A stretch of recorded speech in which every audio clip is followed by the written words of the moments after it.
Bugünkü soykırım, toplama kampları, dijital kafes ve kimliğin silinişi. Mehmet Emin Hazret'in Doğu Türkistan, sessizliğe gömülmüş bir soykırım. Tanıklar, kanıtlar. Yüzünü çeviren bir dünya kitabında önemli bir bölüm. Toplama kampları. 21. Yüzyılın gizli cezaevleri. 2014 yılından itibaren Çin, Doğu Türkistan'da görünürde eğitim, gerçekte ise devasa bir kitlesel gözaltı sistemi kurmaya başladı. Resmi adıyla Siyasi Eğitim Merkezleri, Meslek Edindirme Kampları olarak sunulan bu yapılar, aslında modern toplama kamplarıydı. Ne zaman başladı? 2014 sonu, ilk kamp yapılarının inşaatı başladı. 2016 sonrası, kamp sayısı hızla arttı. 2017, uydu görüntüleriyle tespit edilen kamp sayısı 380'in üzerindeydi. Bu kamplar, dikenli tellerle çevrili, yüksek güvenlikli, beton duvarlı, tam bir hapishane mimarisiyle inşa edildi. Dışarıdan okul ya da fabrika gibi gösterilen bu komplekslerin içi, bir halkın sistemli çökertildiği yerlerdi. İkinci, kimler alındı? Neden alındı? Tutuklama kriterleri resmen açıklanmadı. Ama sayısız tanıklığa göre suç sayılan şeyler şunlardı: dini ibadetlere katılmak, yurt dışına çıkmak veya çıkmış biriyle iletişim kurmak, cep telefonunda dua, ezan sesi, dini bir video bulundurmak, sosyal medyada eleştirel paylaşım yapmak, Türkiye, Kazakistan, Mısır gibi Müslüman ülkelerle dijital temas. Birinin ihbarı. Aralarında kimler vardı? Öğretmenler, doktorlar, sanatçılar, din adamları, kadınlar, yaşlılar, hatta çocuklar. Ve hiçbir yargılama yapılmadan, tam bir sessizlik içinde insanlar ortadan kayboldu. Üçüncü, kamplarda neler yaşanıyor? Uluslararası tanıklara göre kamplarda, günde 12-16 saat eğitim adı altında beyin yıkama seansları, Komünist Parti marşlarının ezberletilmesi, dini inancın inkarı, Allah yoktur, sadece parti vardır.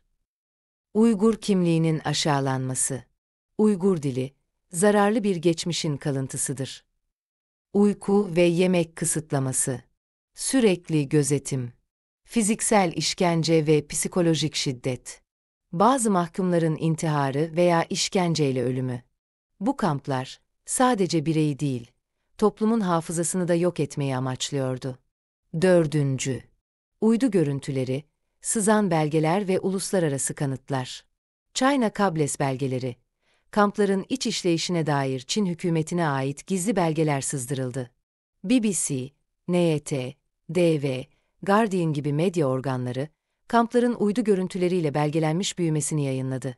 2022 Uluslararası Af Örgütü açıkladı. Bu kamplar, uluslararası insan haklarına aykırı kitlesel gözaltı merkezleridir. 5. Kayıp insanlar. Ne mezarı var, ne cevabı. Bugün 10 binlerce Uygur ve Kazak'tan haber alınamıyor. Aileler çocuklarını, eşlerini, kardeşlerini yıllardır arıyor. Çin devleti, suskun. Bazıları hala kampta. Bazıları artık hayatta bile olmayabilir. Kaybettiğimiz sadece insanlarımız değil. Bir halkın sesi, hafızası ve kimliği. Hepsi aynı duvarların ardında susturuluyor. Kamplarda kadın olmak, zorla tecavüz, kısırlaştırma ve ruhsal ezilme. Kadınlar için kamp ne demekti? Toplama kamplarında binlerce kadın tutuldu. Kimlerdi onlar? Öğretmenler, sanatçılar, ev hanımları, öğrenciler, anneler, hatta hamile kadınlar. Tutuklanma suçları. Başörtüsü takmak, dini sohbetlerde bulunmak, eşinin yurt dışında olması, bir akrabanın ifadesi ya da hiçbir sebep olmadan. Birçoğu neden alındığını bile bilmiyordu. 2. Cinsiyetli zorbalık, tecavüz ve cinsel işkence. Tursunay Ziyavudun, 2020'de BBC'ye konuştu. Gece olunca bazı kadınlar götürülürdü. Bazıları sabaha kadar geri dönmezdi. Dönenler konuşmazdı. Ağlamak bile yasaktı. Tanıklıklar. Kadınlar çıplak şekilde sorguya alındı. Zorla tecavüze uğradılar. Elektrik şoku uygulandı. Diğer kadınlara bu işkenceler izlettirildi. Bazı kadınlara her gece tecavüz ediliyordu. Sonra temizlik odasında sessizlik zorlanıyordu. Konuşan tekrar götürülüyordu. Hamile kadınlara. Bu çocuk yasak kimliğin tohumu. Denilerek zorla kürtaj yapıldı. 3. Kısırlaştırma ve zorunlu tıbbi müdahaleler. Kamplarda uygulanan işlemler. Bilinmeyen iğneler. Doğum kontrol hapları. Reglin durdurulması. Sistematik kısırlaştırma. 2021'de İngiltere Parlamentosu. Bu uygulamalar, soykırım kastı taşıyan bir üreme politikasıdır. İfadeleriyle resmi olarak kayda geçti. Sadece kamplarda değil, serbest kadınlara da doğum sınırı getirildi. Devlet hastanelerinde zorunlu kısırlaştırma yapıldı. Aşırı doğurganlık gerekçesiyle para cezaları, gözaltılar uygulandı. 4. Ruhsal ezilme ve kimliğin çözülmesi. Kamptaki her gün, bir kadının hem bedenine hem zihnine saldırıydı. Sen Müslüman değilsin artık. Sen Çin vatandaşısın. Dua gericiliktir. Uygurca konuşmak yasaktır. Bazı kadınlar kamptan çıktıklarında çocuklarını tanıyamadı. Bazıları tek kelime konuşmuyor. Bazıları intihar etti. Bazıları çıktıktan sonra yeniden alındı. Bu sistem kadınları sadece itaatkar kılmak istemedi. Onları kadınlıktan, insanlıktan ve kimlikten arındırmak istedi. 5. Tanıklıklar ve belgelerle sabit gerçekler. BBC, NT, DV, France 24, Amnesty International. Kamptan kurtulan kadınların tanıklıkları yayınlandı. 2020 Xinjiang Polis Files. Kadınlara gözaltı sonrası çıplak arama, fiziksel tarama, detaylı fişleme yapıldığı belgelendi. Bir kadın tanık. Bedenimi öldürmediler. Ama kadınlığımı, insanlığımı orada bıraktım.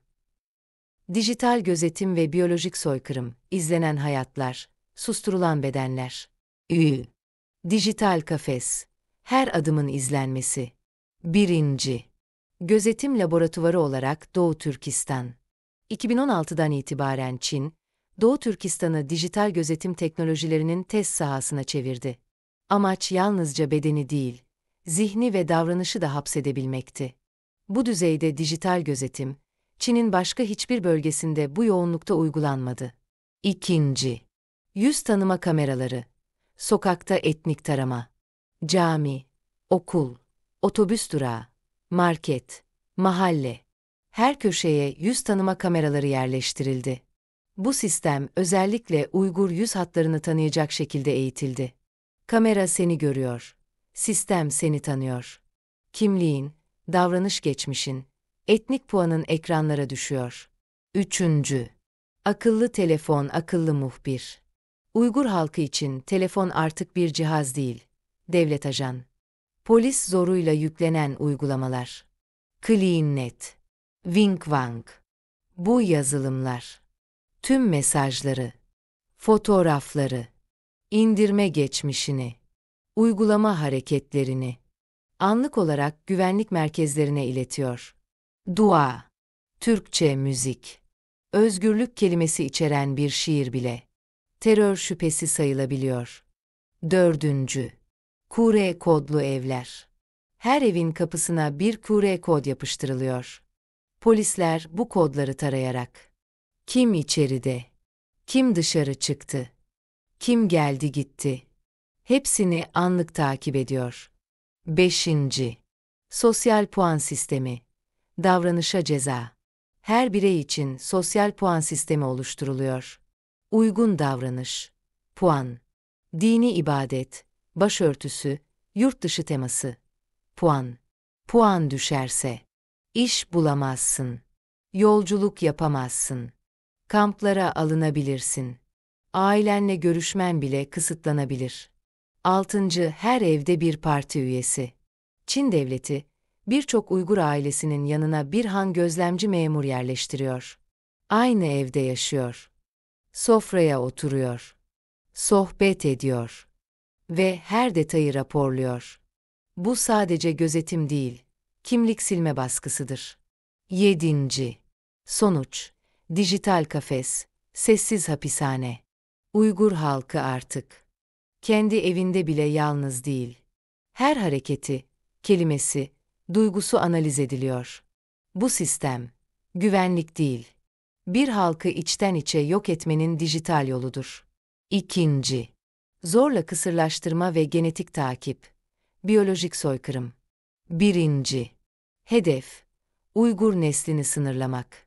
Çin yönetimi, Uygur nüfusunu demografik tehdit olarak gördü ve 2015'ten itibaren hedefi belirledi. Uygur nüfus artışını durdur. Han nüfus üstünlüğünü tesis et. Bu savaş, kurşunla değil, rahme, doğurganlığa ve hücreye karşı yürütüldü. 2. Zorla kısırlaştırma, sessiz soykırım. Adrian Zenz, 2020 raporuna göre, 2016-2018 arası Doğu Türkistan'daki doğum oranı %48,7 azaldı. Aynı dönemde Çin geneli sadece %4,2 azaldı. Bu fark, tesadüf değil, bir politikanın sonucu. Uygur kadınlara rızasız kısırlaştırma, zorla spiral, riya, yerleştirme, zorunlu kürtaj, 3'ten fazla çocuk için para cezası, gözaltı tehdidi.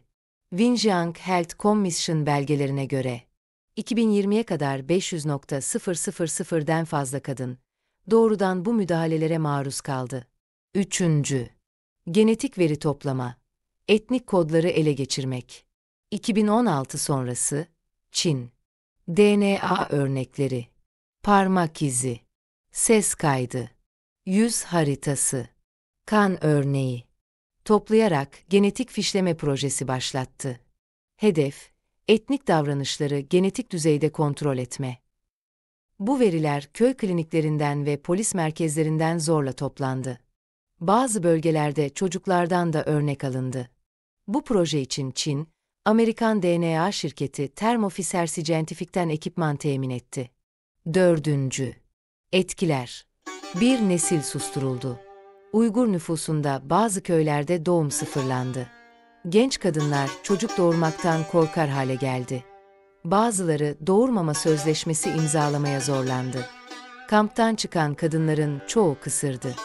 Bu, sadece bireyin değil, bir halkın biyolojik sürekliliğinin sonlandırılmasıdır. 5. Uluslararası tanım. Bu bir soykırımdır.